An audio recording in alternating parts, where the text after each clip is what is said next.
Welcome to Digitally Creative. I'm your host, Vincent Ferrari, and joining me this week is a guy who has not been on the podcast for almost 2 years. And the last time he came on, we had charity to promote. So I figured, you know what? Now's a good time since he has, well, charity to promote. I have my good friend, Emmett Newsome from Deadrise Woodcrafts. What's going on, buddy? How you doing? How are you, Vincent? I'm great.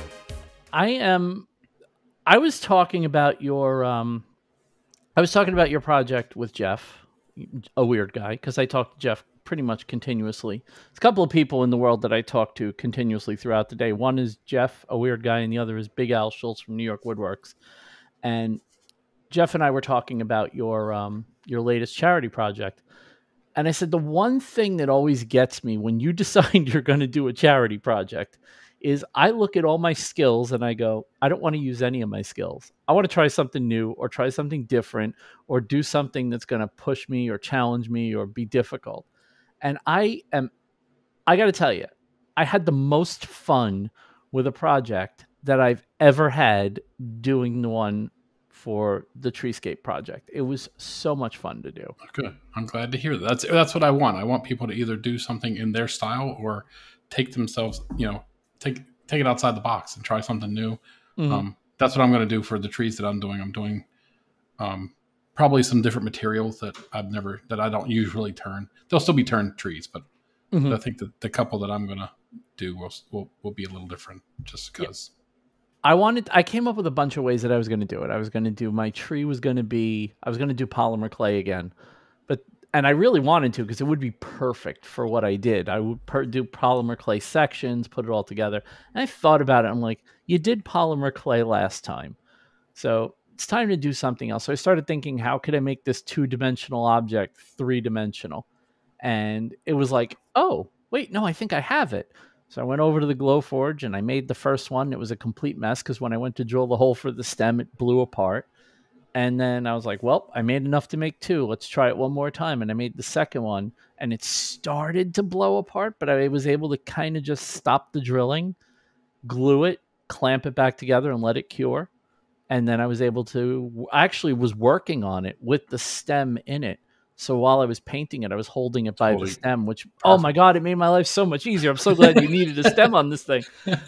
But, it's because Kathy was here with me. Kathy was here with me as I was making it, and she was watching it come together. And when I finally started putting paint on, she watched me putting the paint on, and she's like, oh, wow, that's really, really cool. And I was so excited. I'm like, yes, this is really, really cool. And it's retro video games. It's so me. Like, it fits. It was perfect. So now you need to make a whole. Was that? Now you need to make a whole diorama of. Well, it's funny you say that because I'm actually working on that already. Like I'm already working out in my head how I'm going to do a similar thing because I had so much fun. And I got to say, man, your fundraising events have become the one thing I do. And I mean, I push myself from time to time, but I don't push myself nearly enough. I think a lot of us are guilty of that. We get comfortable. Oh, yeah. We do, and we don't really. But your charity thing, I feel like that's why Jeff and I were talking about it because, and he's not really pushing himself. He's just brilliant. I mean, that's right. Cool. Yeah, yeah. But even the one he made is off the charts ridiculous. And I think it was kind of cool that we both went back to our childhoods for inspiration from ours. And what's funny is when Jeff was posting pictures of the actual Lego tree, I thought he had 3D printed, resin 3D printed one, which I thought was cool. And then that was cool. Yeah, I was like, I thought he 3D printed one, and then he started putting the pictures of what he was doing, and I'm like, oh, that's even cooler. It's very funny because at Passover, and for our Jewish listeners, you'll know this, but at Passover, one of the parts of the Haggadah, which is what you read during Passover, they actually say, you read off a bunch of blessings, and it's the song. It's sung in the song is called Dayenu, and basically what it means is for that alone we would be grateful. That alone would be enough. And it's funny because it's like, it's like, oh, he resin 3D printed. Like, damn, that's cool. It's like, oh no, that's the start. That's the test to make sure this functions. But You know, we've talked a lot about it because I was so excited to talk to you about this tonight because it's for a good cause, and we will get to all the cause and how people can participate because there's still plenty of time to participate, which is also good. Unlike last time where we pretty much got you right before it was due. Yeah. But which was good with the chess set. Everything was assigned, so there wasn't many spots. True. Nothing was available. So yeah, it was more about the charity at that time. Mm-hmm. But why don't we talk a little bit about what you're actually doing? Not so much the charity it's going to, but first what you've requested of people and what you need from people. This way we can maybe get some more people who haven't already agreed to participate or who aren't already participating. Get them to maybe send in a tree for it. Yeah, I'm sure. So what I did, so going back to the Maker chess set, so I was pretty happy with the way that came out.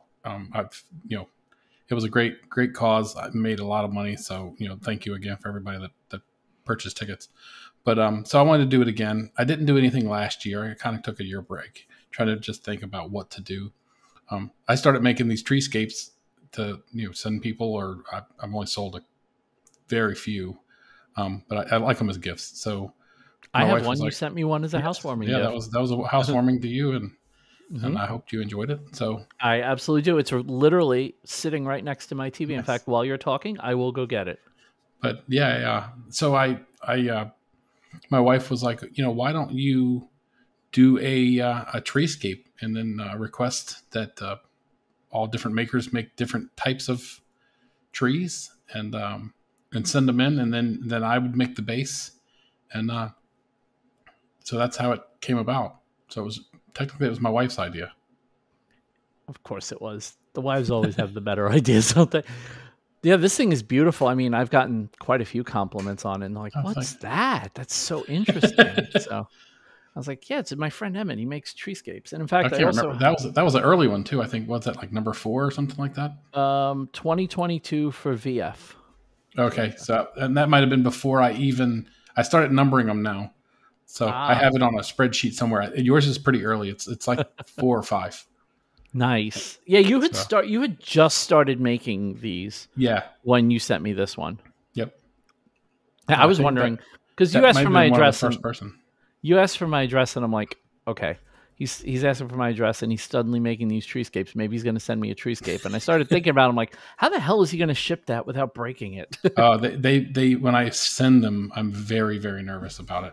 I don't know if you saw the one that I shipped to Jimmy, but I was really nervous on that one because it was long. It was built on a guitar neck. I don't know if you saw that. No. Oh wait, yes I did. Yeah. Oh, I didn't know that was for Jimmy. Okay. Yeah, he did a real quick story on it, and that was it. But sorry, my cat is deciding to get her tail behind the computer monitor. But yeah, so yeah, when I shipped that, I was so nervous because it was just so thin, and I don't remember how many trees it had on it, like 35 or something like that. I don't remember. Oh man. And it was big, so I was like, oh geez, this thing's gonna break. I know it. I've been meaning to ask, and this is the perfect kind of question that you ask in an interview segment like this, but what made you start making these? And because it's kind of become your thing now, which is kind of funny. I really enjoyed it. So I did in 2020. So I started turning again in 2019 from when I was a kid. So 2020 was coming up. I decided I was like trying to start my YouTube channel, and I wanted something to try to do a couple videos a month to push myself a couple videos a month. So I did what I called Maker Swap 2020. So same thing. It wasn't for charity. This was just for each other. So I reached out to a bunch of people that I had become friends with in the maker community at the time, and got them. If they wanted to send me something, I would send them something. So we swapped projects, and I did a different one every month. And then I sort of kind of did like themes. So like Easter time, that's when I did the one for Ben Works. I did an egg for him because he makes those eggs, but that was like right around Easter time. I did one for a guy in England that's a teacher in the fall. So I made him an apple. But so at the beginning of the year, I had everything written on a spreadsheet. Like January, I'm doing this. February, I'm doing this. And I don't remember if it was October or August. It was a later one. I was like, what about, I was going to do like 3 big trees, like 3 or 4 inches tall. And then I made these little trees and I power carved the base and I sent it to him. And my wife really liked it. So she wanted one. So I made one for her and I went a little more in depth with hers. I put a little resin river on it with a waterfall. I actually put a little tent that lit up with a LED light from underneath. Oh, wow. And and then I really enjoyed making them. So then I started making here and there just little ones. And then I started making bigger and bigger. But I enjoy making them now. So the last count, I think the last thing I sent out, I had made 500 trees on base, different bases, but 500. I've been keeping count on a spreadsheet every time I make one. So 500 trees, and that's on 40, 50. What are we talking about? 30. Well, I did when I went to High Caliber Camp this year. I made we did the swap there, and I made 25. But they were small. They were like 2 inches round, and each one had between 3 and 5 trees, just depending on the base. Wow. So that was a big chunk of them too. And then also Nick Birchtold has reached out to me. I have done a trade with him for a mallet, and then he also sent me some of his or some of Pat Lapp's booby gouges handles.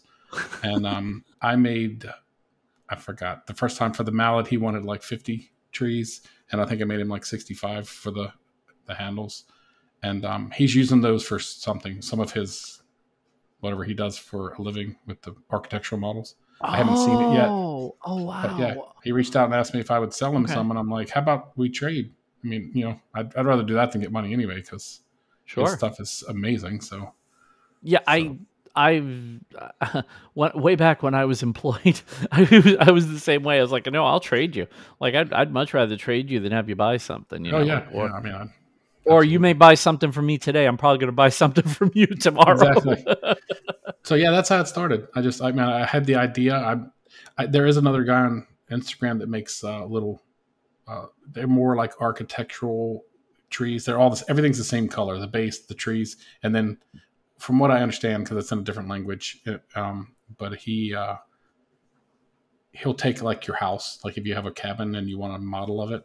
He'll make a little model of the house and like all the actual trees around it, just like from a wow. They're gorgeous, and he gets way more money than I would ask for them for mine, because I don't think they're that good. But I mean, he goes crazy with the detail with like little picnic tables and surfboards, and they're beautiful. I can't think of his name, but I'll have to look that up for you.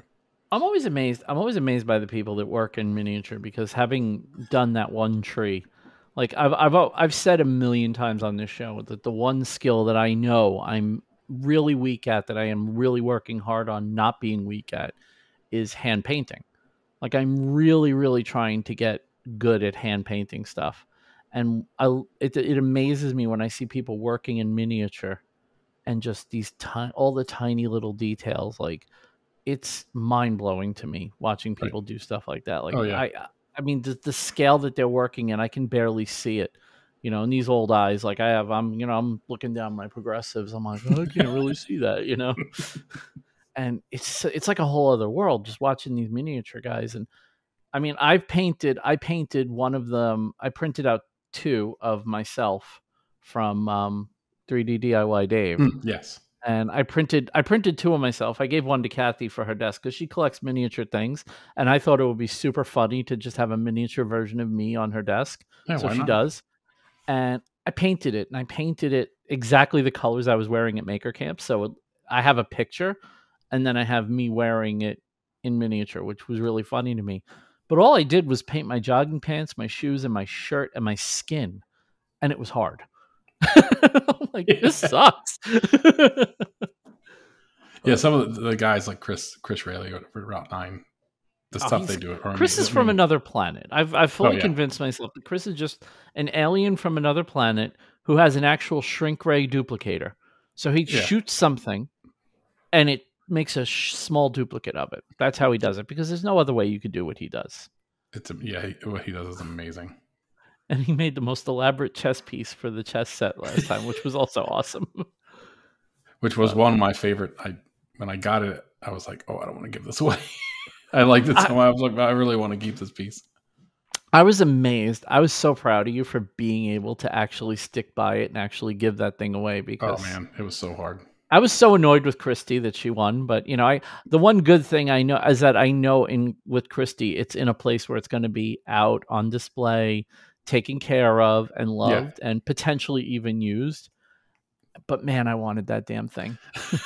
and what was amazing, I mean, not, I know that she appreciates you because she knows most of the people that made pieces, Mm-hmm. and that was when she was getting ready for a wedding, and because she wasn't able to make a piece, she was just like so far behind. And they were moving, so I don't think they had their shop up and running actually. But I liked it that somebody that we knew won it, even though I mean most people that bought tickets were I didn't have very many people buy tickets that weren't part of the community. So and not very many people didn't buy a lot of tickets, as we learned from Mr. Dean Duplantis, who I think bought most of the tickets you sold. He had a lot of tickets in there. Christy had a lot as well. I mean, she stepped up. I put in the Discord the day I was going to give it away, I believe. Mm-hmm. And I just threw it out there. I wasn't asking for anything, but I was like, we're so close to $3,000. And the next thing I know, it's like, ding, and it was like, Christy pushed me over 3,000. So are you doing the giveaway part of this? Are you doing the giveaway part of this the same way you did the giveaway part? I am, except for I think I'm not going to ask people to give me the money because the nonprofit that I chose, which we can talk about later or now, it doesn't matter. Yep. They actually have a GoFundMe because they're trying to build a new building. So I think I'm gonna do it. I don't know if you remember that Chris. Speaking about Chris again, that he ran a little giveaway of something he made one time, and he did the same thing where you went to their GoFundMe, you donated to it, you sent him a screenshot of or a receipt saying, "Hey, I gave this amount of money to this charity," and then he put your name in for that many tickets. I'm gonna do tickets just because I something about having a static ticket other than the little digital. Absolutely. Really doohickey. I liked that. So yeah. So that's going to be just like it, except for, and also for legal reasons, I think it's better that you pay them because I also discovered you can't call it a raffle. So I'll call it something. I'm learning all this stuff too. And I don't remember where I heard it, but somebody else I was watching go through some stuff as they were setting something up, and they're like, oh crap, I can't call this a raffle. It's like, which is a shame. I mean, it's a shame that that's the way things have to be. It's so stupid. Like, okay, so I can have a raffle. I just can't say it's a raffle. Got it. Wink, wink. Yeah, exactly. So I think I don't remember if I heard that on your podcast that somebody was talking about it, but I heard it on my podcast. Actually. I can't remember who it was. The kid gave out cancer ribbons. Yes, something? it was on. Yeah. It was. Yes, yeah. It was. So same thing. Yeah, I will put a whole bunch of names on a hat and randomly give someone something. It was Andrew's son that was giving away that did the forged cancer ribbons. Yes. Yep. Whew. But I mean, like I figured if you give it directly to them, they're a nonprofit anyway. So and nonprofits can have raffles. God, everything is so stupid. So yeah, I did discover that doing some reading. So I'm like, well, if I give it straight to them, then no one's giving me anything. So so stupid. Yeah. It's so stupid. It makes my head hurt sometimes. It's like, what sense does that make? If it's so bad that it's illegal, then what makes it legal? Like if a good cause does it, like why is exactly? That illegal? It's like, all right, so if I can't sell crack, but the Salvation Army, you can go there and get all the crack you need because they're charity. It's like, what's the difference if I'm doing it for a good reason and giving it to the good reason? But yeah. So let's talk. Let's talk about the good reason you're actually doing this for, because you're not just doing this out of the goodness of your heart, although I can confirm you have a pretty good heart. Where do the funds for this end up? It's a local animal shelter. Mm-hmm. It's called Orphans of the Storm. They're actually the only animal shelter in the county we live in. I live barely in the county, but I do live in that county of Armstrong, Pennsylvania, and so they're a nonprofit animal shelter that like any animal shelter they try to find forever homes for animals that need it. So And we actually got a cat there last year. We lost our cat in 2020. What a great year. Everything was crap. Epic year for everyone. Round of applause for 2020, everybody. Yeah. So we decided last summer that it was time. So we went there and fell in love with a little girl and brought her home. And again, my wife was like, why don't we do the giveaway right around the time of her gotcha day? So a year in of having her, we'll do that. So that's my plan. And like I said, they have a GoFundMe. Mm-hmm. They did something. They built a new road or something. So every time we get a really bad thunderstorm or rain, where it rains hard, this building floods. So all the animals have to be taken out. They have to take them to like a farm or a horse farm, and until they get the building fixed and good to go, and then they move everything back. So they're building another building. They're in the process of doing it, but they do have a GoFundMe to help with that. Cool. So that's where I'm going to have people donate. I'm pretty sure there's a lot of animal lovers that listen to this show that are probably thinking, "Oh, all right, animals."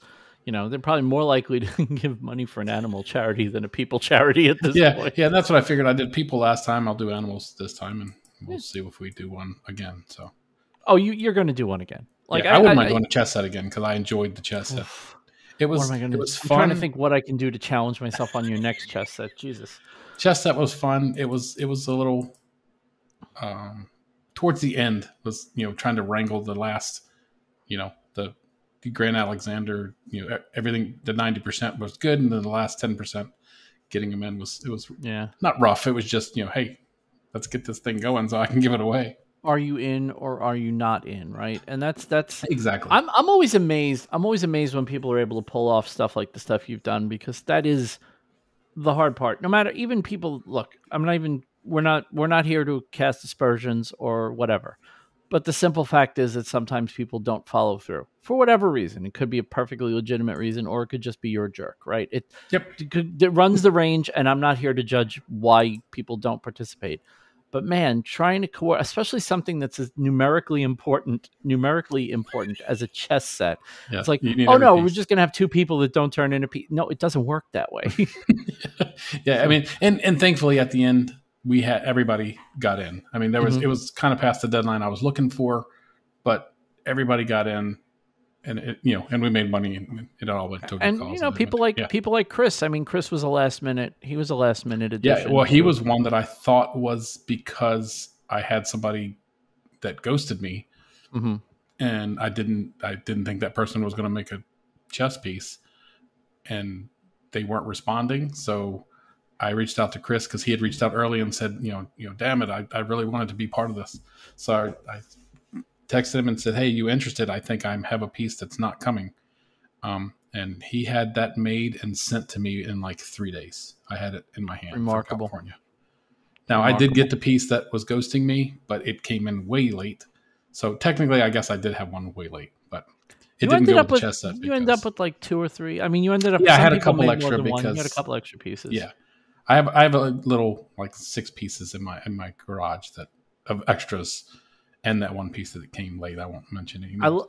I love that Wood Gineer went so above and beyond. Yeah, that was the one that I actually got an extra one made for because I didn't know if the person wanted to take it out of the packaging. So. Because if I'd have wanted, I would not have taken it out of the packaging because that was so great.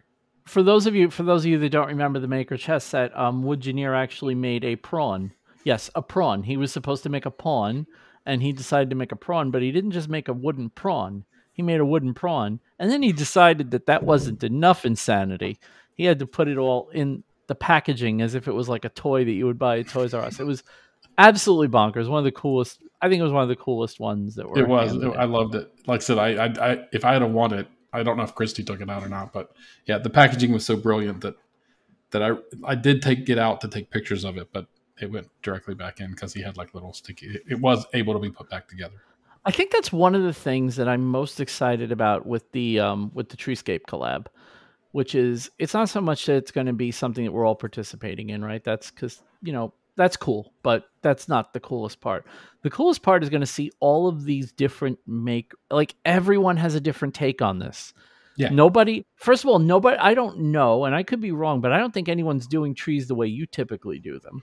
No, the only one I've gotten close is my father-in-law. Right. So, I mean, you're not, that's, for those of you that watch my YouTube channel, that shop sign, that laser engraved palette shop sign, that was for him. The seeing all of them next to each other and all the different styles and everybody doing something completely different, because everyone does do something completely different when you do one of these. Like, I was flipping through the booklet for the chess set.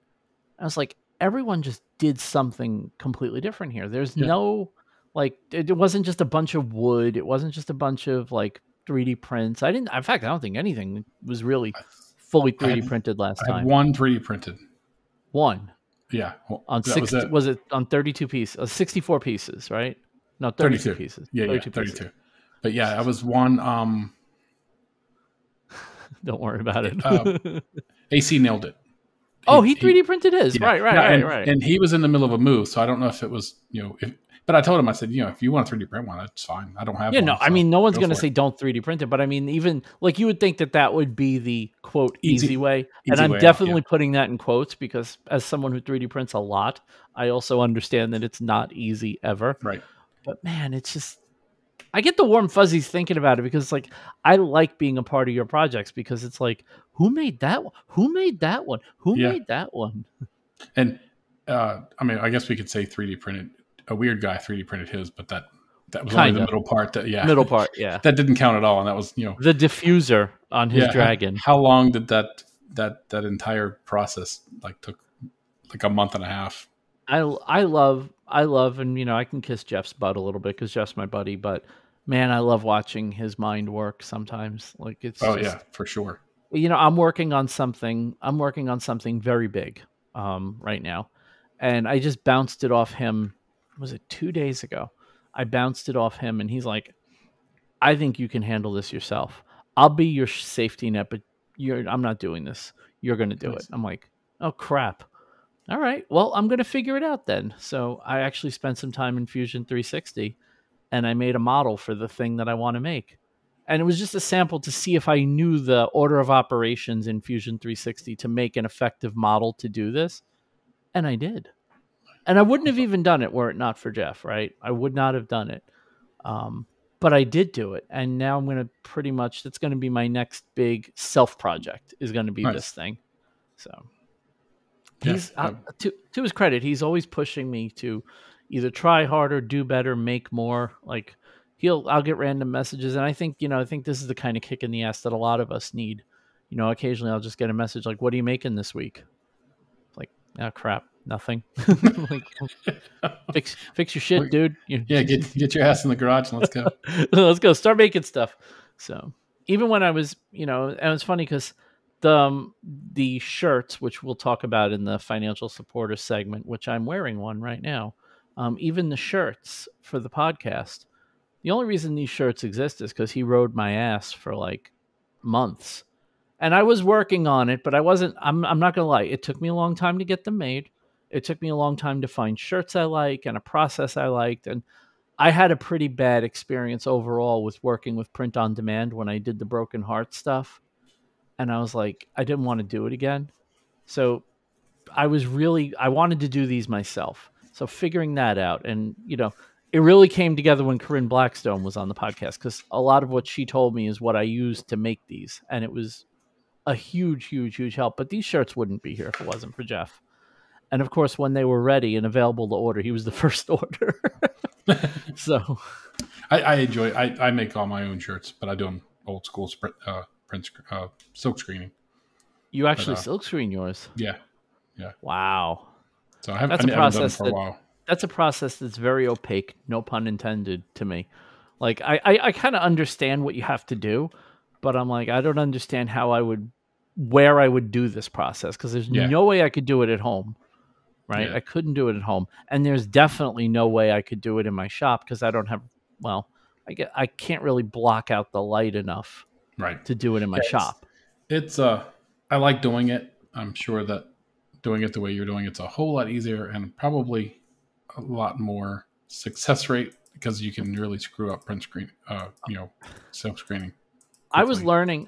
learning. So the first one of these that I did, I felt like, okay, the first one is going to, because I did these, for those of you following along, the shirts I made for the podcast, I did using direct to film transfers.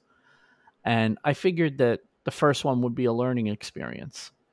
And I put the stuff in the press, and I read the instructions. It's 2 steps. Press it. I think it's 325 for 40 seconds or 35 seconds, and then take the carrier sheet off when it's completely cool. Put the Teflon sheet on. Close the press, and then another 10 to 15 seconds at the same temperature, and then let it cool. And I was like, it can't be that easy. Like, I'm going to screw this up, right? And that's the funny thing, right? People think that makers that try new stuff are confident. No, we're not. We're not confident at all. I was not confident that this was going to work. And so to set the stage, because you guys can see my living room, so I can give you behind my head, right under this window right here, was my heat press. And at my desk, Kathy was working. Because her day job, she works remotely, so she can work from here. So she had her laptop here, and she was working remotely. And I'm making the shirts, and I'm pressing them. And the first one comes off, and I just start jumping up and down, and I yell, "Holy shit, it works!" And she's like, "What? It turned out okay?" And I'm like, "Babe, you got to see this. This is amazing." And I told the shirt up, and she goes, "Oh, wow." And from that point on, I'm like, well, this is easy. And I think it took me making the shirts. It probably took me. It was really just a lot of waiting. There was no There was no difficulty. It was just a lot of waiting for the press, letting it cool, because you cannot take that carrier sheet off hot. You'll scratch the ink and whatever. You have to let the ink set. I think what they do is I think they basically put silkscreen ink on these films with an adhesive layer in the back, because this feels like it's silkscreen. Right. I mean, silkscreen's fun. It's just, I mean, if you get ink on your hand and then you touch a shirt, and it's ruined. Like I ruined, or if you don't tape off a centering mark or whatever they're called, and I've done that before where I silkscreen it and lift it up, and then there's like a bullseye where I use it to center, and I'm like, oh, so now I screwed that one up. I was watching a YouTube video where a guy took a very large Amazon box to make for the developer and the making because he was making his own screens, and he didn't have a place to work, and he took out a folding table and he put a big old Amazon box on it, and like basically made like one of those like surgical things, and he put his hands in the side, and he's doing everything in the side, like setting it up. It's like, that's brilliant and terrifying all at the same time. I don't want to have to do all that, but yeah, it's fun. I had a bigger setup that I sold actually to my brother. But then I liked having a single press, so I just bought a really cheap one off Amazon just to do basically my shirts and sure. Hey, and it's funny because there's so many kits now too. Like Speedball has like you can buy all ranges of kits now. Yeah. I'm amazed. So I've been, it's no secret if you've listened to the show that I have been really into the AI situation, and it feels like every couple of days there's some new thing that people are doing with it, or I'm learning from it. And what I've been watching a lot of YouTubers now. And a lot of them are doing print on demand with stuff that they create through different AI applications. And it's fascinating. It's fascinating. It's like this is such a different world. Like you can do a full color garment print now on demand. Within it takes 3 to 4 days when somebody orders, but people understand if you tell them up front that it's going to take 3 to 4 days to get something, they're fine with it. Usually people don't care. And now there's like people that are running whole businesses printing shirts and printing, anything. Kindle Direct Publishing and doing like coloring books, which I'm not going to lie, I'm actually working on one myself. I had an idea for a coloring book, and I've been building up a library of images through the AI, and I'm going to do a Kindle Direct Publishing coloring book with some stuff that I got from the AI, and just, hey, put it up there and see what happens, right? What's the worst that can happen? It sells 20 copies. It costs me nothing. Yeah. Even if nothing happens, it costs you nothing. Right. And I made a coloring book, right? Like, okay, that's kind of cool. But it's amazing, man. I feel like everything is getting a little bit more disrupted by people using AI now. It's kind of cool. Kind of cool. Yeah. Is that now? I know you're kind of an old school guy, but have you toyed around with any of that stuff? Or I have not. I've messed around a little bit like the apps come out and they're like, play with this for a couple of days and then they want you to buy it or whatever. Oh yeah. They're all horrible. All the anything. Just for the record, by the way, anything that tells you to download an app on your phone to access AI is horrible and wants to charge you a lot of money. Just universally. No, I do not mess with anything other than that. Gotcha. I always ask because I'm always curious to see what people have played with, because I've also seen people that, I would never think are into it, and they're like, oh yeah, no, I just sit there with ChatGPT doing, researching stuff. But then I was listening to something the other day and they were talking about ChatGPT and they're like, it just gives you flat out wrong information. I'm like, what? And they read off some of the stuff that it gave them. That's like, oh yeah, that's really wrong. Like they asked who won the World Series in a certain year, and it's like the New York Yankees. And then it was like, okay, blah, blah, blah. And then, in the article that it wrote, it actually said something like, and the Red Sox celebrated their victory. And it's like, wow, in the same article. Like, okay, we're not 100% there yet. Got it. Yeah, the stuff seems amazing. I mean, making songs and it seems absolutely amazing. I watched it. There's a YouTuber and I mentioned her. She was I hate calling people thing of the week, but she was Premier Gal. She was my thing of the week a couple of weeks ago. And she did a whole thing with different AI video tools. And then this past week she used them, and this is kind of crazy. She used them to make a complete music video for a band. Like one end to the other using only AI tools. Oh, that's cool. And she set herself I think she said 14 days to do it and a $200 budget. And she made a full music video using only AI and then Adobe Premiere to edit everything. That's great. I was thinking that, like, when are you going to be able to upload all your raw video and just have a YouTube video pop out? I would just love if Zencastr, and I would pay for this, I would love Zencastr to be able to take this podcast, let me upload it, and take the two video tracks, alternate when people are talking, and just focus on the speaker accurately, slowly. Don't change ultra quick because you end up going crazy. Give someone a chance to start talking and then switch the camera to them. That's all I wanted to do. That would save me hours every week of doing this podcast. And so far, it doesn't do that. Like if I take this one right now and I hit produce, what you'll end up with is a split screen of me and you, which is fine. There's nothing wrong with that. That's not the way I like to do it. I like the camera moving between the two people that are talking. I like B-roll. I like graphics when somebody mentions something. I like background effects when there's a thing that's smaller than the screen, like little touches like that. But AI doesn't do that just yet. But soon, once it does, it will replace my essentially my other weekday job, which is this podcast. So yeah, it'll give you another 2 or 3 hours a week to do something. Oh my God. The one I did last week was the first time I used my new camera system that I have. I have the Logitech Mevo system, which is 3 cameras. And last week's was the first time I ever used it. So it doesn't look as good as it would once I get the lighting figured out. I have to figure out how to position everything. I didn't realize the cameras were as wide as they were. So all 3 are digitally zoomed in. But man, it took a long freaking time to edit a main camera, my camera, and Kathy's camera all like in sequence. And now we'll hopefully that gets better. But I think like I know when you do your videos, you do a multi-camera shoot. When you do your videos. I usually do. I have 2 little GoPros that I set up. They're not GoPros, but they're knockoff GoPros. Faux pros, as we call them. Faux pros. I usually just set them up in 2 different angles, and I kind of do sometimes I just set them and forget them, and then just use those 2.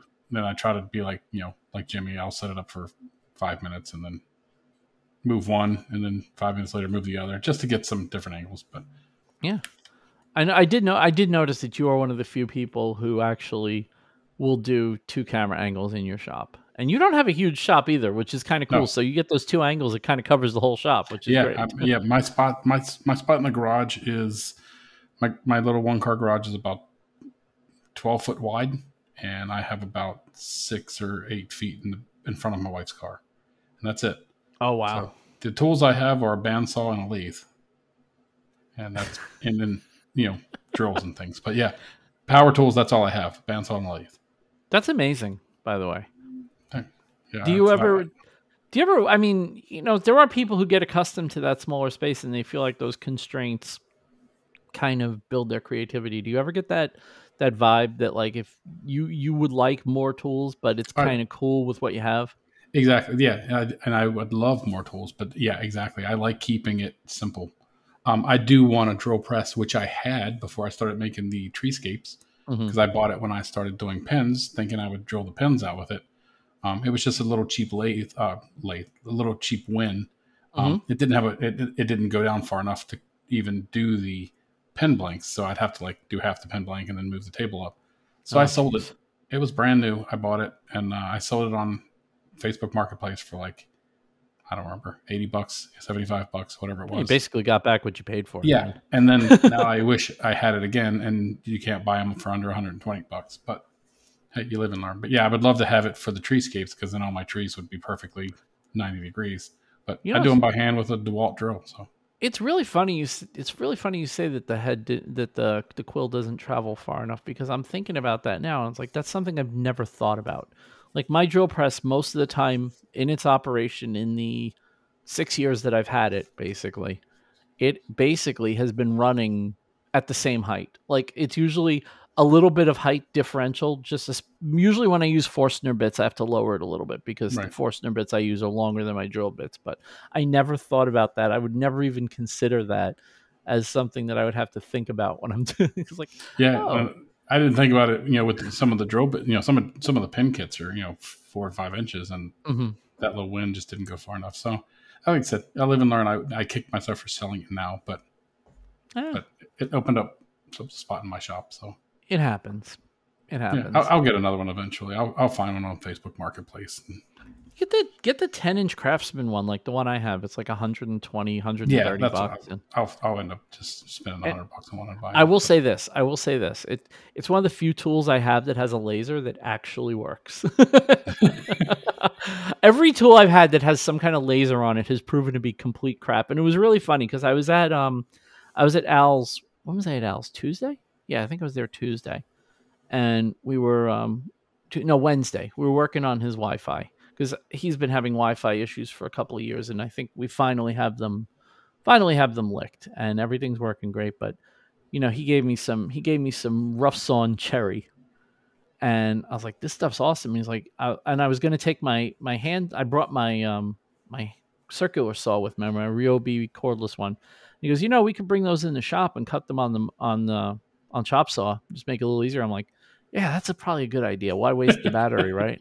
So I bring them in, and I'm using his, and he has the sliding, not the one that goes right up against the wall, the Hitachi one, the really nice one. Mm-hmm. And I cut through the cherry, and I yelped when I cut through. He goes, "What?" I was like, "That was so powerful! Like it's so much more powerful than the miter saw I had." Yeah. And I go, "Man, this thing's great. I do really want it. I just don't have a place for it in my shop." And as I'm using it, he goes, "Yeah, it's got a laser and everything." He goes, "The laser's crap. I want to put a shadow line on it." I was like, "Damn, another tool with the laser's crap," because the laser on my Ryobi is crap also. Yeah. It doesn't work. And I lie, because I do have a compound miter saw. I do have a Ryobi. Okay. But it stays way up high, and I use it very little. But I do have that. I use mine so little now that I got a really, what I did when I was in my old shop? I got a nice fence. Not a fence, a miter gauge, a really nice miter gauge, the bigger Craig miter gauge for my saw. And once I got that, I don't really need the miter saw anymore. Like, I'm not cutting compound angles. I just don't, right? So it's like, okay, I need to cut angles, and this has detents in it. So you just pull a pin, turn it, push the pin in, it's locked in place. Right. And you can verify it with an angle gauge on. It's like, why do I need that? I'll never use that miter saw again. I'm kind of trying half-assed to sell it. Like if somebody needed one and I could make a couple of quick bucks selling it, I probably would. That saw worked really well for me for years, but I just don't use it anymore. Yeah, I use mine it's rare, but it's usually just breaking something down. And I keep it up on top of my cabinet, so I got to get it down. I wish it wasn't the sliding kind, because it like you said, it's so big. Oh, so you have the same saw? You probably have the same saw I do. Then does yours have the laser also? Yeah. So it's the same saw I have. It's heavy, that little bastard. Oh, yes. I don't understand. and it's above my head. It's like 7 feet up when I have to get it down. Oh, So I try to like avoid getting it down. it's funny because once and this is the thing with, that you appreciate. I started to appreciate the more woodworking I did, the more I appreciated that if something is in your shop and it's not out, set up, and ready to use, you will find excuses to not use it. Yeah. Like you just will. It's natural. It's normal. It makes perfect sense. Like you're going to look at it and go, yep, not using that today. Nope, not dealing with that today at all. Yeah, and I do have access to my father-in-law's shop. So, I have access to a planer and joiner, bandsaw, table saw. I have access to it, but same thing, like driving to his house, which is 3 miles away, but it's still like, do I really want to drive out there and get him to pull stuff out? So when the ex and I were married, we lived in the Bronx, right? We were 3 stories up from the laundry room, and it was always such a pain in the ass. Like laundry would get put off until we were basically walking around in like swimsuits. And it's like, I think maybe we should do some laundry. So it was like, take it downstairs, go all the way to the other side of the building, pump it full of quarters, throw it in there, get it out of the dryer. And of course it's never dry. So then you got to find creative places in your apartment to hang everything up. It was like, God, I would love to own a house so that I had a washer and dryer of my own, and then I don't have to deal with this. Fast forward to 2012. We buy our house. It's like, oh my God, we have a washer dryer. This is amazing. It's in the basement. No big deal. We'll go down 1 flight of stairs. Who cares? I think it was about 6 months in where I was like, oh, I got to go all the way downstairs to bring the laundry. It's like, dude, you're never happy. Yeah. I just said that the other day. We're redoing our kitchen. We painted it, and we put some new curtains up and some new little shelves and things. And I needed some wall anchors, and the hardware store is literally like 4 miles from here. But I grew up in a very small area. That where I grew up, the mall was 2.5 hours away, and everything was like 2 hours away. The grocery store was 25 minutes away. Yep. And I told my wife, I'm like, oh man, if I wish the hardware store was just a little closer. And she's like, really? It's like 4 miles. Well, yeah, but if it was only like 1 mile, or like if I could walk there, it would be even greater.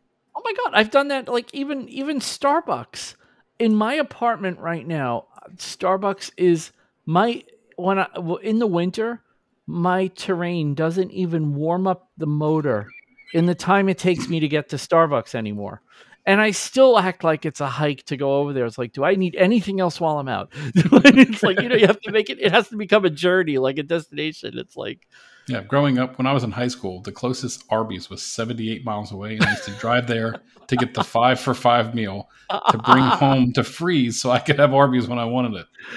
Oh my God. It's really funny you mentioned Arby's, because I was just talking to somebody. I'm like, there are no Arby's near me. The closest Arby's is like an hour north.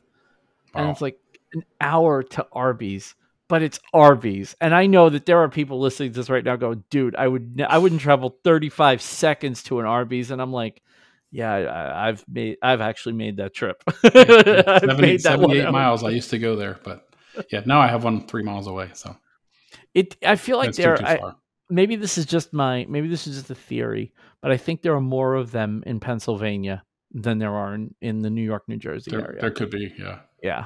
Because when I went to Emily's for my birthday last year, the first night I was there, when I was staying in the hotel, the only thing near the hotel that was open, because it was kind of at the tail end of the coof, and the only thing that was open was Arby's. It's like, well, I guess I'm gonna have to get some Arby's. Like, oh well. That's one thing that came out of the pandemic for my wife and I. We gave up fast food, so we haven't had fast food since the March of 2020. Now that's amazing. That doesn't include like subs. We're talking like greasy burgers, and again, for my saneness, Arby's, we don't consider Arby's greasy. It's not. It's not. Yeah. It's fatty, but it's not greasy. I wouldn't. Yeah. We haven't had a hamburger from like a fast proper food, like a Wendy's, Whopper. McDonald's burger. Yeah, I haven't been to one of those places since 2020. I think that it's funny how many people have said something similar. Like I use the phrase all the time. Like do you watch I feel like the only sport that I didn't lose interest in was baseball. Like, other than that, most of the sports kind of fell aside. Like, I still watch soccer, but I don't watch as much of it as I used to. Even though soccer is probably still my favorite sport, I don't watch it as much as I used to. Right. I haven't really watched hockey since before the pandemic, and I'm a huge Devils fan, like ride or die Devils fan. I know that, you're probably a Penguins fan, I so was about to. Well, I'm very sorry for your loss. It was fun for I'm joking. Same thing. Sports. After the pandemic, I kind of just lost. I mean, the habit was Pirates. broken. I used to work for the Pirates. I mean, I was at the games. I was on the field for of the half the season, and half more than half of that. Usually, I was on like 30 to 40 games a year. I was on the field. Isn't it weird how many habits that we all had just kind of got broken? Yeah. Maybe the pandemic was a good way for a lot of people to reset some of their bad habits. No, yeah. Like, I haven't been sick since. I guess my wife and I we get home, we wash. I mean, we're not afraid of the COVID. We just it just became a habit. We wash our hands when we get home. Right. We get in the car from being out anywhere. We sanitize. You're also more aware. You're more aware of people that are invading your space. Oh God, yes. Which is like, and it's funny because I was not one of the people that were like, "Get away from me, get away from me." Like, I wasn't that person. I was probably not as careful as I should have been, but I never got it. I had it before anyone knew what it was, so whatever. But it's weird how now, like, if somebody's a little too close, you're like, dude, you could have like anything. Like, what are you doing? Back up, Yeah, we. I did get it, but it took us a little over. We got it December of last year, so right at Christmas time. It's not fun. Nope, it was. We had no problem with it. I mean, I have lots of the dirty juice or whatever you want to call it in my arm, and I will take it as long as they will give it to me. But I had no problem. So but that was the first time I had been sick with a cold, the flu, absolutely anything for over 2 years. When I had it, I thought it was an upper respiratory infection because I had it in December of 2019, and I thought it was an upper respiratory infection. So I treated it like you would treat an upper respiratory infection. I was, Mucinex DM and Tylenol for the fever, and it took 2 weeks, and I got rid of it. And I was like, okay, cool. That was just the worst goddamn thing that's ever happened to me, and it was the worst upper respiratory infection I've ever had. But it was over, and it was done. Right. And you find out a couple of months later, no, you probably had COVID, and you just didn't know it was COVID. And I was like, no, you couldn't have had COVID in December because we didn't have it in the United States until the end of January, blah, blah, blah. And then you go back and they find out, like, it was probably in the United States in November. It's like, so I probably had COVID. Like I said, I probably had COVID. OG COVID, baby. It was nice staying away from it, but it finally caught up with us. But I think as people are realizing that it's gonna get you eventually. It's going to be here. It's part of life now. Yep. You just get your shot if you want it. If you don't want it, it's up to you. Doesn't matter to me. Like I said, I'll take it as long as they'll give it to me. So while where I live, you're more likely to get COVID than you are to get Arby's.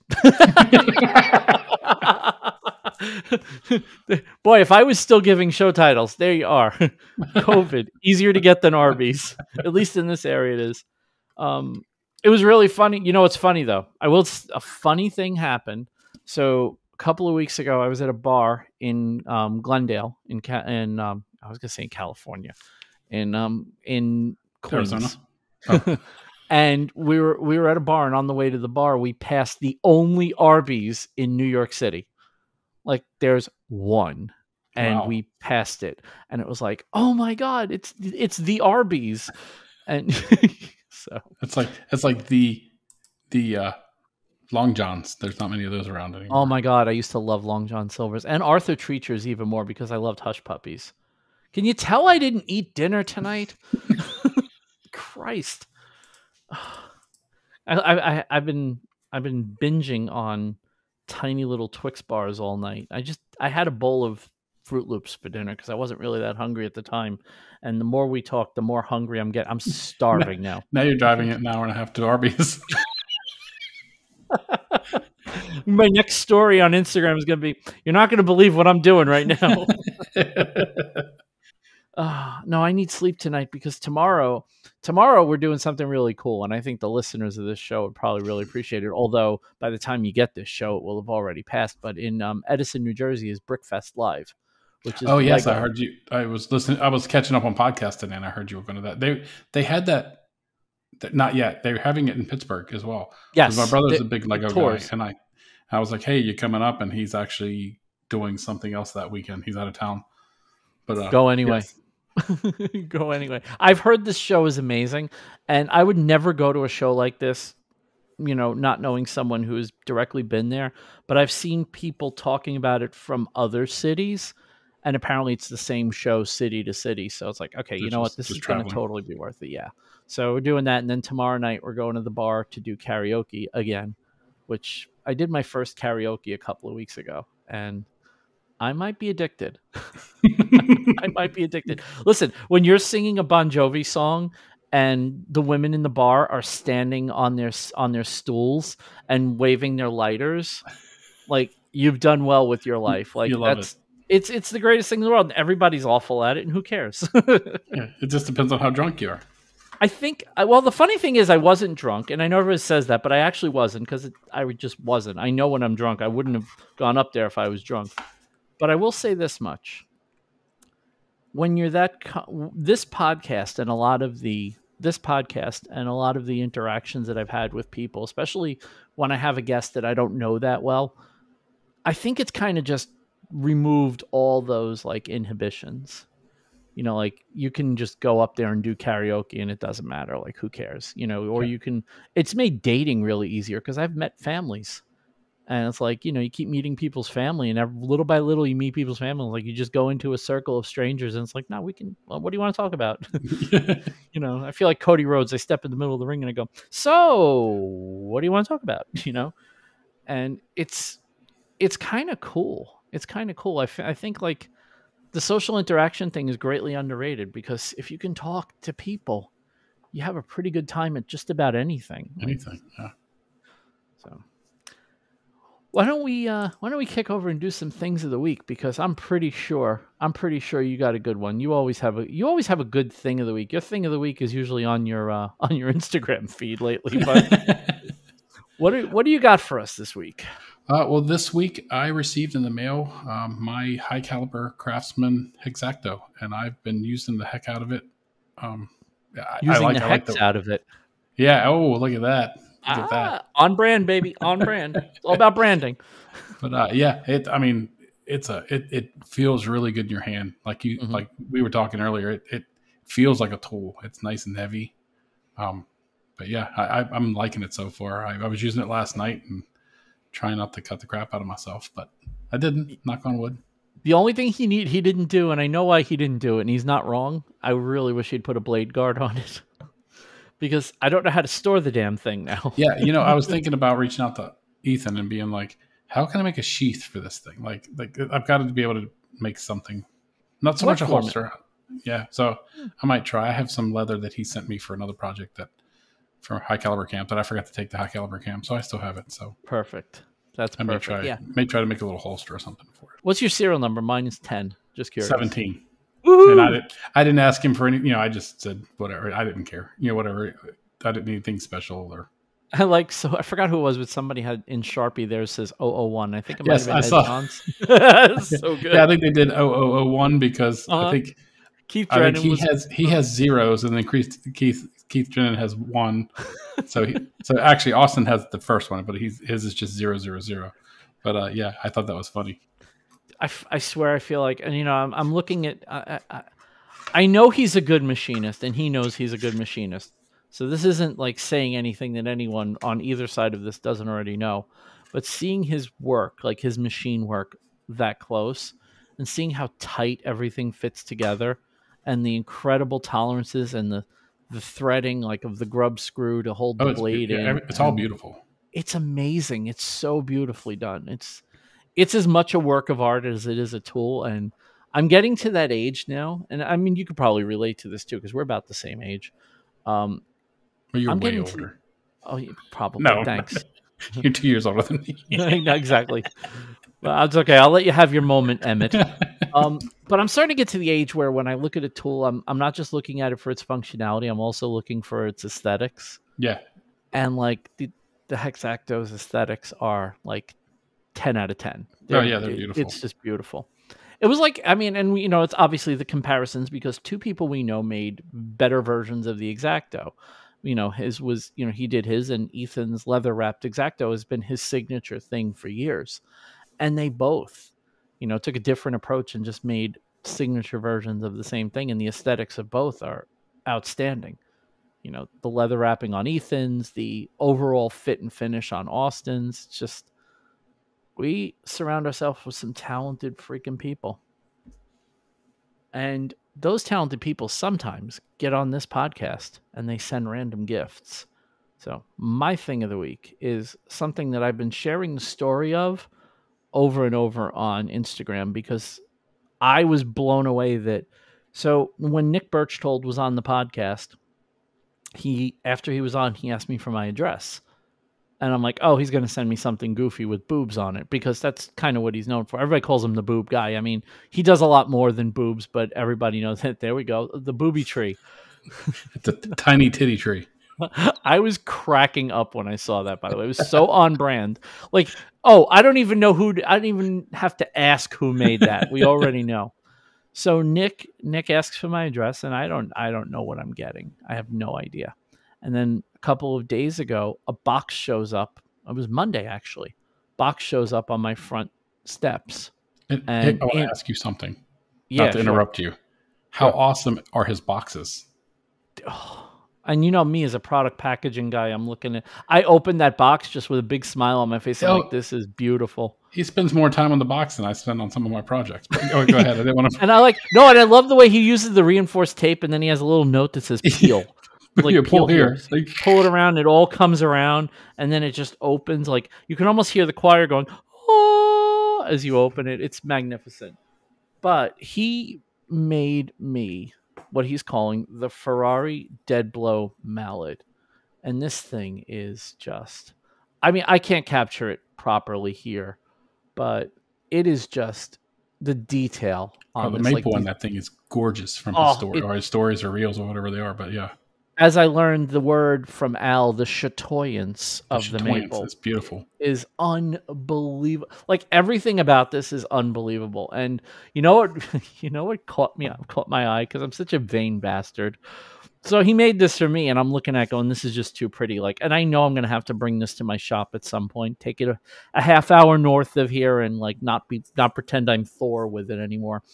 But the thing that caught me the most was, I want to talk attention to detail.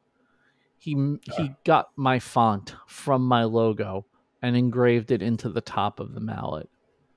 Like, I'm dumbfounded by this thing. I am absolutely dumbfounded by the level of beauty, the level of craftsmanship, the finish on it is just. I can't say enough about it, and it's funny because I can't say enough about it, and yet I can't seem to find anything to say about it right now because I'm even holding it in my hand. I'm looking at it right now, like it's so extra, and it's so beautiful. And I've always wanted a nice mallet, and this is way more than a nice mallet. This is probably the nicest mallet, with the exception of maybe the one with all of our heads on it. That was awesome as well. But yeah, I am also lucky enough to own a couple pieces from him, and it's next level. Yeah, mine. I built a little holder for it. It sits in my garage, and I know he'll kill me for saying it won't ever hit anything because I can't pull myself to do. I know he gets mad if you don't use it. I mean, he wants you to use it, but so he told me, he sent me a picture of like when he was trading with me. He sent me a picture of like 15 mallets, and he was like, "Pick whatever one you want. You can't have this one; it's already gone." And I'm like, oh, I don't know. I'm like, are you serious? And he's like, yeah. So I'm like, what about that one? And he's like, oh, that's one I've been testing. That's fine. I'll send you that one. And he's like, it feels really good in your hand too. And I'm like, I'm not using this damn thing. Like, are you kidding me? But yeah, I'll never know. So I'll do like Christy did and like smash an ant and be like, there, I used it. So I got this right. And I told him, I was, first of all, I couldn't stop. Like I was so shocked I could barely speak when I got it. And I told him, I was like, I know it's a tool. I know it wants to be used, and out of respect for you and the fact that you made me a tool, I will use the tool, but I'm doing it grudgingly because I don't want this thing to get damaged." And he goes, as we tell me, he goes, "I made it stronger than the one that I have, and I beat the hell out of it. It's going to survive." I'm like, okay. So I'm going to have to bring this to my shop and use it at some point, which makes me sad, but And good this news, needs to be used. if you participate in the raffle, he sent me 2 to give away. Maybe I could win. Maybe I could win a beater. Yeah. My daily driver is going to be a shitty version of that. Like he makes a shitty version of his hammers, right? So if you want a chance to win a Nick Birchtold hammer and some other great prizes that people have given me, yeah, there's 2 of them going to be raffled off with the treescape. So. You know what? That's the one part of this whole aspect we haven't talked about. What do you have so far as prizes go? Because there are prizes, and it's not a raffle; it's a giveaway. It's a giveaway. Wink, wink. So, in the way I'm going to do that, so I'm going to, I think I'm going to limit it to one thing you could win in the extra prizes, if that makes sense. That's a good idea. So, if I pull your name, you win something on the prizes, and I pull your name again, or just skip it. Now, everybody that wins a secondary prize, their name will go back in for the treescape, because I don't think that's fair. No, if you win it, that makes perfect sense. That's my idea. And then I think I'm also going to do what I'm giving away randomly as well. So I'm going to have all the randoms, all the prizes will be on a piece of paper in one bucket. I'll pull it and say, a Nick Birchtold mallet is going to this person. So I think that makes it as random and not raffle-like as possible. Yeah, I mean, I've got Ethan's given an X-Acto and a notebook. Austin Saunders has given a pen. Total Boat gave me a quart of epoxy. Elgin gave me not earbuds, the actual muffs like you and I have on now, but noise canceling Bluetooth earbuds and a neck gaiter. I got a cutting board from Colin over at Juniper and 6th. Wow. Justin Bear Naked Justin has given me a charcuterie board. I can never say that word. Charcuterie board. Charcuterie. We got some charcuterie. Griffin Makes has given me a leather tag. I'm going to donate a pen to go with Ethan's notebook. And then I'll probably do a small treescape. I have the little wee one that I made. I don't know if you saw this on my feed, but I have this little teeny weeny little. Oh my God! I didn't realize it was that small. That's crazy. But I may give that one away just because I don't have anything to do with it. I just made it for that one little contest. Cool. But I have a couple of the ones like I had at High Caliber Camp left over. Nice. But and then Dave Bowers, he said he would give me one of his little prints. Magid gloves. They were real nice at High Caliber Camp. They came through with safety glasses for High Caliber Camp. So I reached out to them. They sent me a pair of safety glasses and a pair of gloves. Nice. Sabretooth gave me a bunch of burrs. They gave me like 8 or 10 burrs. Dean Duplantis gave me a cigar ashtray.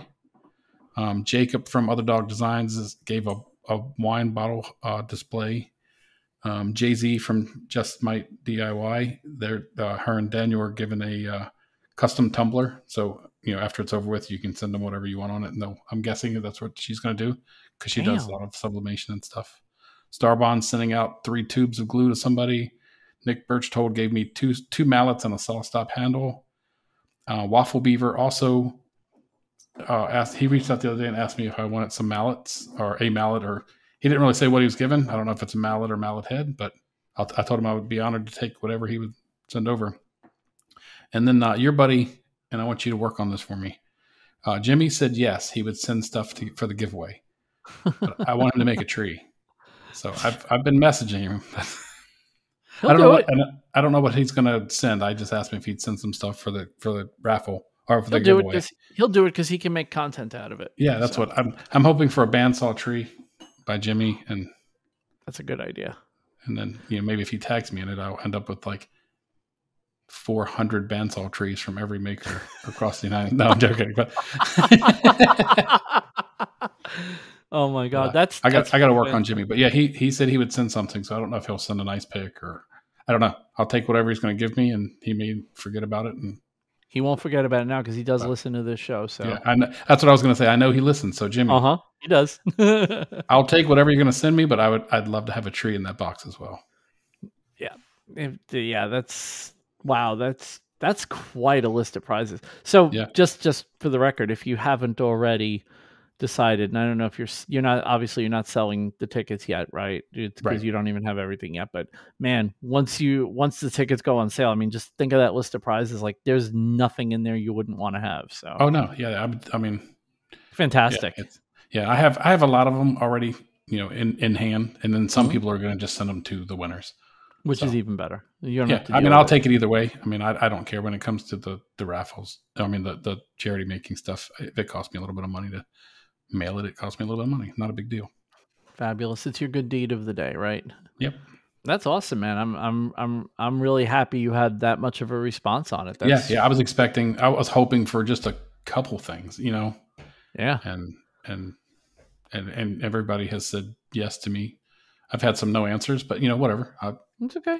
Not a big deal. You got it. You've got it. Can't hurt you. You got to ask to get told no or yes. So. And you've had a couple of no answers, but you've had a lot more yeses. So yeah, exactly. There you go. So that's great. You know who else often gives yeses? When I say support this show financially, and people say, yes, I would like to do that. And the people who say yes include Matthew Serio from Artigiano Serio, Big Al Schultz of New York Woodworks, Tori Decker from Tori Did It, Ed Swanson of Ed's Clocks and More, Jake Drews of Make with Jake, Megan Chris from Onyx Designs Woodwork, Christian Neary of Warren Works, Jeff Stein, a.k.a. A Weird Guy, Kim and Garrett from Kim and Garrett Make It, Rory Langefeld of RLO Woodworks and DIY, Robert J. Keller, Rebecca Cole of Beck C Designs, Brian Arsenault, the Seven Hills Maker, Lars Coleman of Colorado Multicraft, Dave Bauer of Dave Bauer Art, Nick Birchtold of Birchtold Design Build, Jeremy Speece, Mike of Pixels to Prototype, Donald LeBlanc of Fun with Woodworking, Grant Alexander from the Clamp Podcast, Brad Harrison of Brad's Customs, and Billy Polton of Polton Projects. Thank you so much to all of you who contribute to the show financially.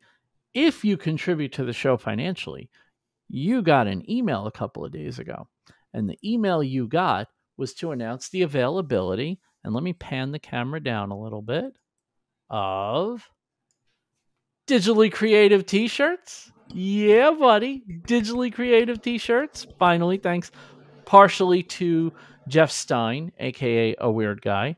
That went way higher. It reset. Hold on. That went very fast. All right, there we go. I hit the wrong button. I hit the reset button rather than the reset to my preset button. Thanks to Jeff Stein, who kind of stayed on me to get these done. These are available now in my shop for pre-order. They're going to go out somewhere around the middle of May. I'm not going to print them as people order them because it's just going to cost me too much to get the film transfers sent to me. So the way we're going to do this is these are Bella Canvas 100% cotton shirts. They're not the crappy Gildan ones that 90% of your maker shirts are. They're not Fruit of the Loom. They're not jerseys. They're not all these crappy brands. These are Bella Canvas. They are soft. They feel like they've been washed 150 times the first time you put them on. And this isn't HTV. This is direct-to-film transfers that are attached to this shirt. So this is not some rinky-dink operation. No offense to people that use HTV. I use HTV. But these are professional quality shirts on professional quality shirts. So if you would like one, they are available for pre-order from my website, vincentmferrari.com. You can pick one up for $20. If you're a supporter of this show financially, you have a pretty nice discount code that you can use. And if you are a financial supporter of this podcast and you did not get the email with the code in it, some people don't, because what I've found out is if you don't open enough emails, if you bypass my emails long enough, my system will stop sending you emails, which is cool because then you're not going to get spam, but it's kind of bad because then you don't get anything from me anymore. So if you haven't gotten it, get in touch with me on Instagram, Handmade by Vincent Ferrari, and I will give you the code so that you can get a pretty nice discount on these shirts from my store. If you order the shirts from my store and you're a patron of the show, you will get a sticker pack with 3 different logos, including the one on this shirt, the show logo, and an alternate show logo. And if you are not a patron, you will at least get this logo on a sticker. So you're going to get a sticker for this. You're going to get my sticker. You'll get a handwritten thank you card, and you'll get the t-shirt. And all of those should be shipped out somewhere around the middle of May. I'm probably going to cut off ordering after I announce this on 2 different podcast episodes to give people a chance to order them and get in on all the fun and goodness. But yes, right now they're only available in black. We'll see. Maybe we'll do a second run with a different logo, but I'd like to do this kind of merch more often. And maybe I'll do mugs and other stuff too. But right now, it's the shirts. We'll see how the shirts do. If there's a good reaction to the shirts, then I'll put more merch up because people have asked me for it. So now here it is. This is your chance. You've all asked me for it. You all wanted it. Now order them because they're available. And I have to do it with a pre-order because I can't lay out the money for the shirts and the transfers. Sorry. It's just the way life goes. But I would appreciate it. If you can't support the show financially and if you can't order a shirt, honestly, I appreciate everything you guys do to share the show, reviews, all that fun stuff. That's just as good. I will take whatever I can get, and I appreciate all of it.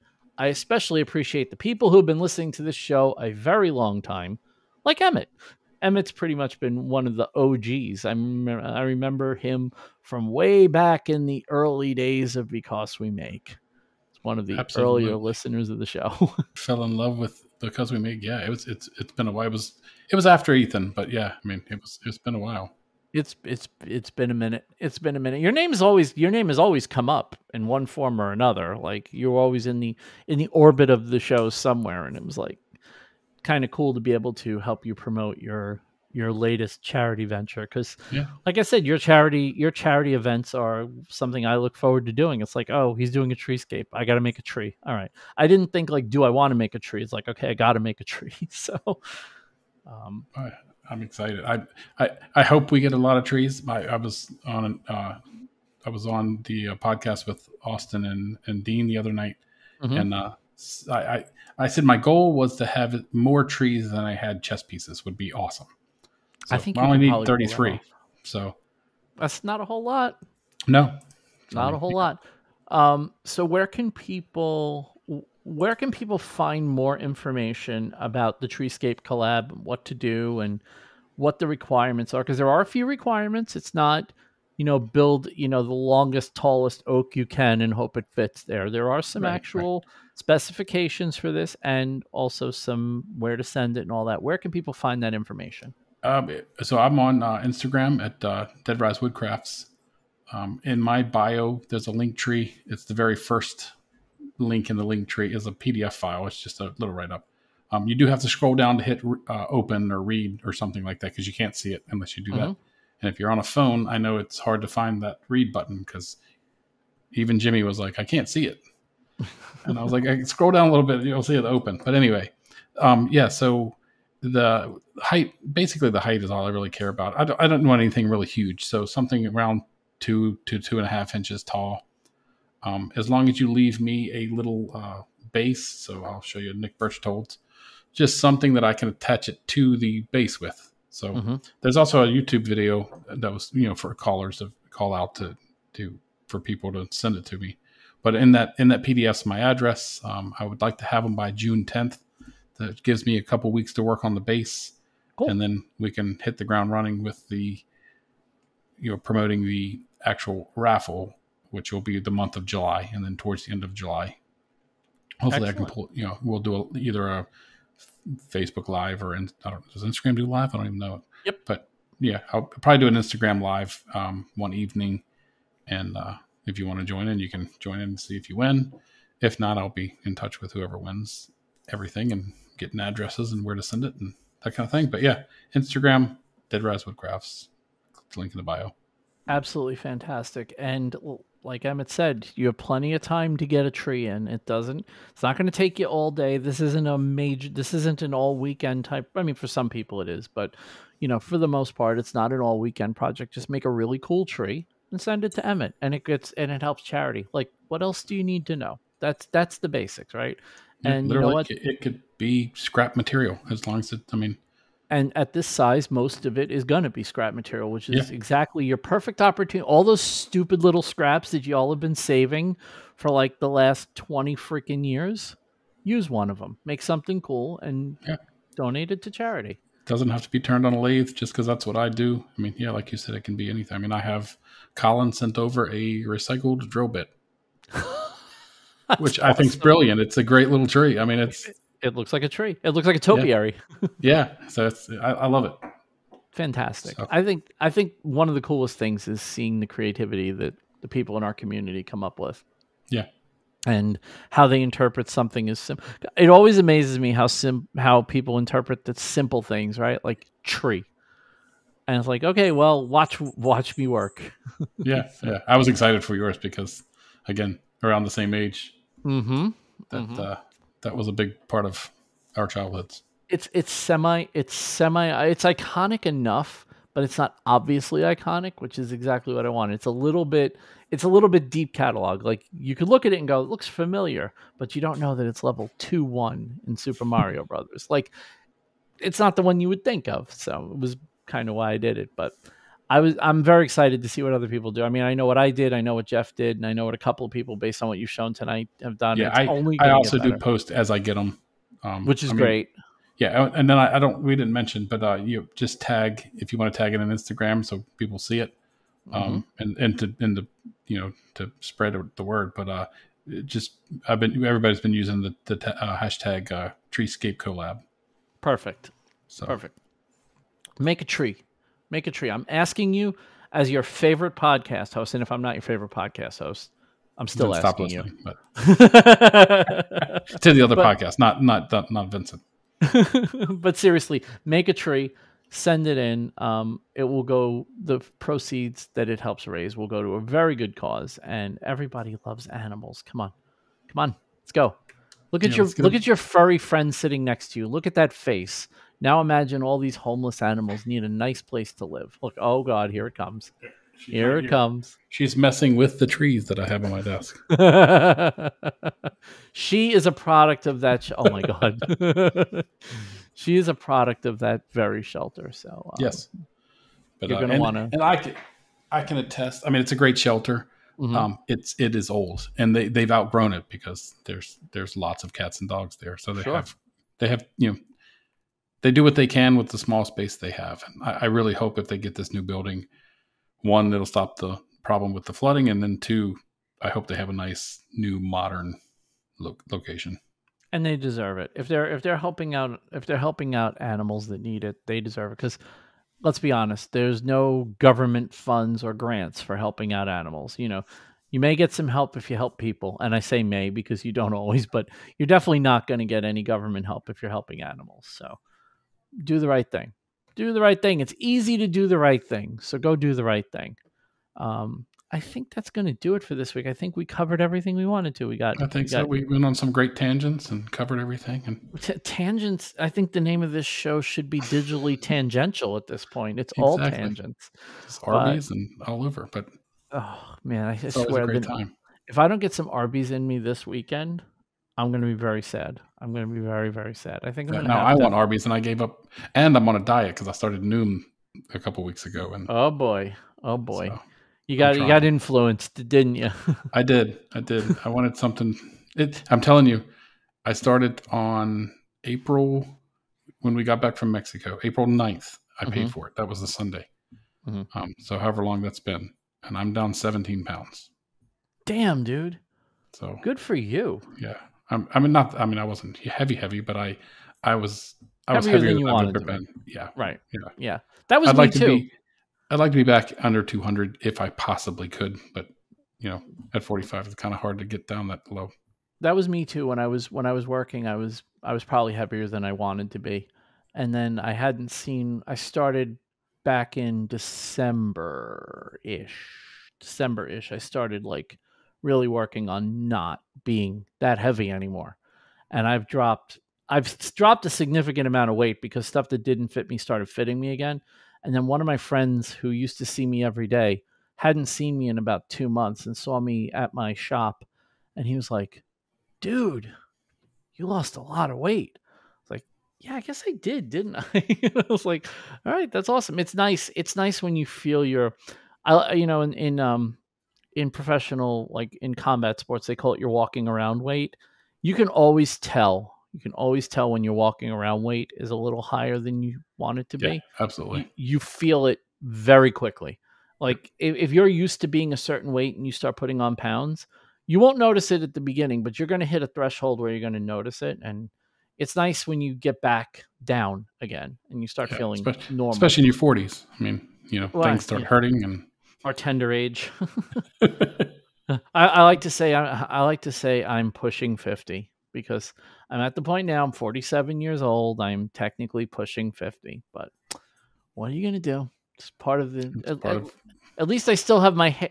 Oh no, I don't have my hair either. Damn. Sorry. Wow. All right, I have no job. I'm fat and I'm bald. I am so lucky to have a woman in my life. Anyway, go get some Arby's. go get some Arby's. That'll help. I'll just drown my sorrows in food. That always works. That's going to do it for this week. I'm going to go drown my sorrows in food. You should probably go drown your sorrows in food. And until the next episode, which I don't know who the heck it's going to be, but it'll probably be a good one because it's always a good one. That's what I do. I do great episodes of a great podcast because I always have great guests. So tune in next week and you'll know just as quickly as I do who that guest is. Have a great week, everybody.